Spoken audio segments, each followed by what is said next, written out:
Hello and welcome to Coaches Weekly. I'm Jim Egan here with head football coach Randy Awrey.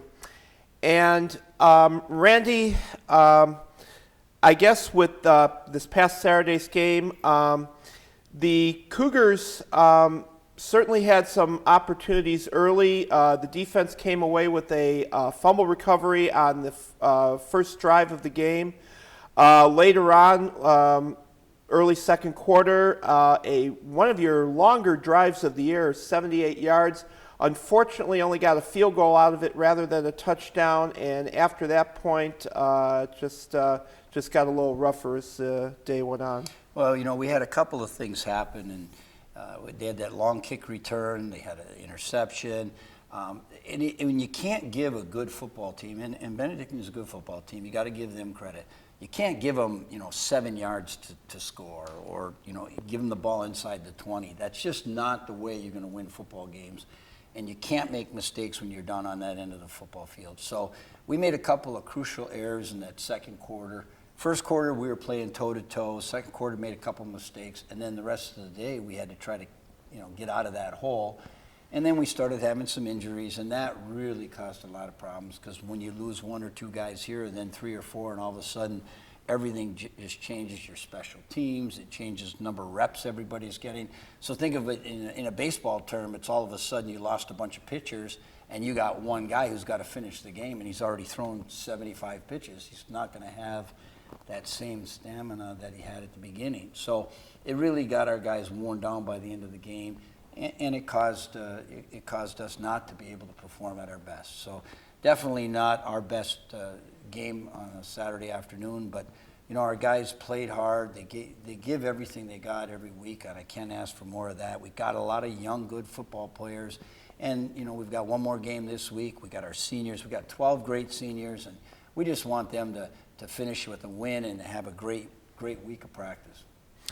Now, Randy, I need to tell you here that it was interesting. Before the game on Saturday, I had a number of people, many of them from Benedictine, but I heard from a few other people during the week that it's obvious people are taking notice that the Cougars have definitely taken a step or two forward this year. And certainly hoping to close out the season successfully on Saturday and get a 500 record for the season.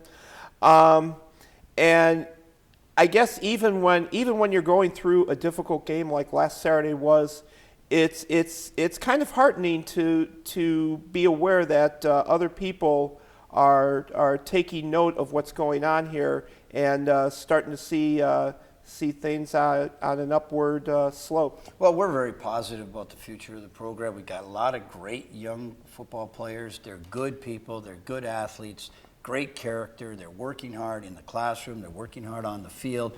It's very difficult when you're playing an 18-year-old young man against those 22-year-olds. So we just got to allow the team to mature and to grow. We've got 12 great seniors, so we're going to play everything we got lay it on the line this weekend for them, and then go back and get into the off season and try to put 10, 15 pounds on these guys and get them a little stronger, a little bigger, a little faster. But I'm glad to hear that's what you're hearing. I've heard a lot of great things. I've gotten some great emails from alumni and from parents, and just hang in there. Things are going, are looking up, and it's nice to hear. All of our positions, when you look at the number of players that we've had to play throughout the year, we've not had the same 5 offensive linemen. We've not had the same secondary. We're constantly rotating people in and out. We've just, we were talking off camera here a few minutes ago. We've had 24 guys who are not going to be able to play this Saturday, and all of those guys have been hurt throughout the season. And that really does take a toll on a guy's body, because of the fact that you're playing a lot of young guys who are not as physically mature as some of the people they're playing. And then also, when you play a lot of reps and you don't get a chance to give a guy a break, that wears on your body for a while. So you multiply the number of hits that a guy is taking, by the end of the season, it's quite a pounding on their body. So we're going to finish this week hard, go out and recruit, bring in some great young men like we got here, build off of this year, and I think we're on the right track. We just got to keep moving forward.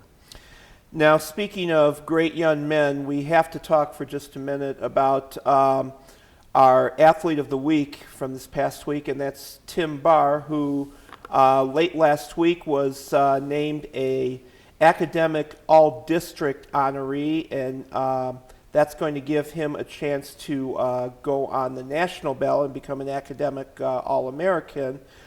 And it's, for every player that you can hold up as maybe one of the top players of the league in a stat category of some type, it's also great to be able to, use an example like Tim Barr and, and tell people that, hey, this is what Division III athletics is all about. Not only coming to a school and play your sport because you love it, but also you can make great strides in other areas of your life as well.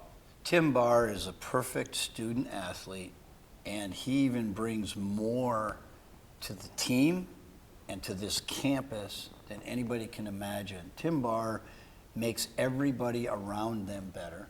He is a great teammate. He is not only just a great athlete, he's got a wonderful family.